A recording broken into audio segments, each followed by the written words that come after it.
Pour la 5e et dernière session de l'Assemblée populaire du Rhône, après avoir arpenté le Rhône de Genève en Arles, en passant par Lyon et Sablons, les panélistes se sont retrouvés à Lausanne, aux sources de la démarche commanditée par l'association IDEO. Le symbole n'est pas mince, car cette session était celle des décisions. Comme pour chaque session, IDEO édite un podcast qui déroule le fil de la démarche. La dernière étape ouvre déjà les horizons. Dans ce deuxième extrait, suivons comment l'association IDEO, commanditaire de l'Assemblée populaire du Rhône, et les membres du comité de gouvernance et du conseil consultatif se projettent dans la suite de l'histoire. Ce podcast est disponible dans son intégralité sur le site internet de l'Assemblée populaire du Rhône. Frédéric Pitaval, directeur de l'association IDEO et commanditaire de la démarche de l'Assemblée populaire du Rhône. Alors donc cette 5e session qui s'est déroulée à Lausanne marque finalement la fin de cette démarche qui a débuté pour nous en novembre 2021 et pour les panélistes aussi. C'était une longue aventure et qui a été formidable en fait parce que on a pu voir toute la progression, tout l'engagement de ce panel finalement tiré au sort représentant les habitantes et les habitants du bassin versant qui sont venus, on se souvient, à Lyon pour la première fois où on s'est rencontrés physiquement avec un peu de curiosité, avec des attentes, et puis finalement très vite ils se sont accaparés la problématique, ils se sont accaparés le mandat qu'on leur avait soumis, à savoir finalement comment le Rhône allait pouvoir faire entendre sa voix, et puis de session en session, de curiosité en curiosité, d'enquête en enquête, à chaque session, on arrive aujourd'hui à faire ils arrivent aujourd'hui à faire un formidable travail qui va marquer un document fondateur, une intention fondatrice pour pouvoir finalement envisager, imaginer une nouvelle gouvernance pour le fleuve Rhône, mais à cela de différence, c'est que c'est initié par la société civile, initié par ses habitantes et ses habitants, et ça n'a jamais été fait. On était curieux de le faire, parfois même stressé de le faire, mais on est très très très très content de là où on arrive.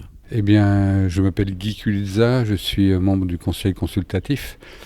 Au titre notamment d'ancien de la Convention citoyenne pour le climat, ça c'est pas neutre. Moi je partirais du changement de l'équipe d'animation qu'on a entre la session d'Arles et puis la session de Lausanne d'aujourd'hui. On a vraiment deux fonctionnements tout à fait différents avec cette session qui a été une session de prise de décision, une session de validation finalement. J'avais un petit peu peur, j'avais des craintes au départ que le fond ne soit pas présent et qu'on reste sur de la forme avec des propositions ou des décisions qui soient uniquement abstraites. Grâce finalement, je crois, à la volonté du panel, à la maîtrise, je pense, de l'animation et à l'implication du conseil consultatif et du comité de gouvernance, j'ai pu constater qu'il y a maintenant du fond dans cette session, dans ces décisions, dans ces votes. Il y a du fond, il y a vraiment matière aujourd'hui à écrire un récit, un véritable récit qui soit complet et qui apporte quelque chose de nouveau à la gouvernance du Rhône, puisque ça va être le sujet, c'est la gouvernance du Rhône. Je suis très optimiste. Voilà. Oui, donc je suis Jean-Louis, membre du CC. Comment je me projette dans la restitution ? Et je suis rempli par la question de l'utilité de tout ce qu'on fait, quoi. À quoi ça sert ?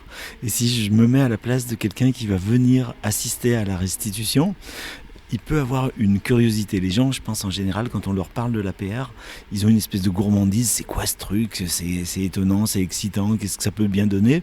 Ils peuvent aussi avoir une réserve en se disant c'est quoi ce truc ? Vous faites des réunions, ça a l'air cool, mais à quoi ça sert ? Je rêve que la restitution apporte du concret, apporte des solutions, apporte des choses, des directions pour la suite. Ce qu'il y a à faire entre maintenant et la restitution, pour moi, c'est de traduire tout ça dans du concret. Imaginons, je viens à la restitution, je suis habitant d'un territoire, j'ai un problème, je découvre une pollution, qu'est-ce qui se passe ? Et à quoi cette nouvelle chose là qui va être créée par l'APR, en quoi ça va m'aider ? Alors je peux imaginer, ça peut m'apporter des réseaux auprès des médias, ça peut m'apporter de l'ingénierie juridique ou autre, ça peut m'apporter des exemples d'autres luttes ailleurs qui vont me montrer comment il faut que je fasse pour lutter dans mon territoire à moi. Ça peut m'apporter des tas de choses, Mais on est évidemment aujourd'hui très loin de la réponse à toutes les questions que je viens de poser. Donc je pense qu'on a un énorme travail.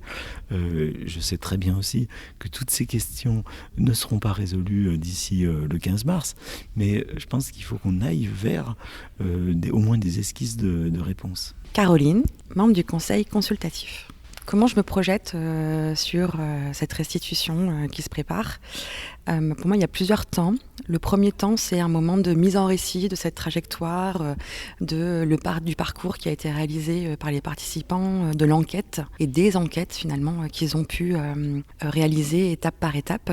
Donc c'est déjà un premier point important, notamment pour IDEO, pour pouvoir vraiment mettre en place cette mise en récit qui va préparer la restitution. C'est aussi ce moment de partage aussi et de valorisation de ce parcours au mois de mars pour pouvoir vraiment restituer les travaux. Et 2 ans de travaux, c'est aussi un moment important. Donc ça va être, je pense, un moment très émotionnel pour les participants, mais aussi, je pense, pour les membres de la gouvernance. Et ça va être un moment aussi de livrer finalement toutes ces propositions qui ont été réalisées après toute cette démarche. C'est aussi une manière de donner la parole aux participants qui ont suivi toutes ces étapes. C'est vrai que ça, c'est un moment, je pense, de partage entre eux et de pouvoir le partager avec bienveillance avec l'ensemble des personnes qui seront présentes. C'est un moment aussi où les membres de la gouvernance vont aussi pouvoir, je pense, s'exprimer les apprentissages et les enseignements, à la fois la méthode qu'ils ont mis en place pour construire cette étape et ces enquêtes au fur et à mesure, et en même temps de pouvoir prendre cette prise de recul nécessaire qui a toujours accompagné la démarche, avec un esprit à la fois constructif et en même temps critique et réflexif vis-à-vis de ce qui était en train de se construire autour de cette expérimentation. C'est aussi une rencontre, plutôt un rassemblement, parce que il y a eu les sessions à Lyon, il y a eu la session à Genève, il y a eu la session à Sablons, il y a eu la session à Arles, maintenant aujourd'hui on est à Lausanne. Du coup, c'est le moment de rassemblement de toutes ces personnes qui nous ont donné du temps, qui ont offert aux participants leur expérience, qui ont ouvert leur territoire pour pouvoir les accueillir. Et ça, c'est un moment, je pense, assez intéressant de pouvoir rassembler tout le monde, et surtout que chaque territoire a participé à un moment de l'enquête particulier, et de voir comment eux, ils vont recevoir finalement cette démarche, et comment peut-être eux aussi vont pouvoir la prolonger en permettant de pouvoir poursuivre cette expérimentation. S'il y a effectivement ce moment de mise en récit, c'est un moment de clôture, la restitution. On est aussi sur un moment d'ouverture, vers le public, mais aussi un moment d'ouverture vers d'autres horizons. Et ça, c'est, je pense, une autre histoire qui se réécrira, et ce sera du coup à IDEO de la poursuivre. Corto Fajal, donc je suis membre du comité de gouvernance. Donc là, on aborde un peu la dernière phase de construction et de fabrication un peu de la philosophie, l'esprit, des moyens, donc de l'esprit de l'Assemblée populaire du Rhône et de ce que ça peut devenir. Pour l'instant, depuis, on va dire, 5 sessions, on imagine ça en interne, on rêve entre nous. Et la prochaine étape est la première étape d'externalisation du processus, c'est-à-dire qu'on va le confronter à un public. On va devoir le restituer, le raconter, l'expliquer, le faire désirer aussi. C'est revenu souvent sur la table, mais est-ce que c'est utile, etc. Et je pense que dans la phase qui va venir, c'est aussi cette dimension-là qu'il va falloir aborder. Donc c'est ça le challenge. J'imagine que toutes les composantes de l'Assemblée populaire du Rhône doivent être mobilisées, convaincues, pour pouvoir valablement passer cette étape. Vous avez écouté un podcast de l'Assemblée populaire du Rhône, édité par l'association IDEO, narration Laure Bonnevie, une réalisation La Courroie de transmission, Pragmademia.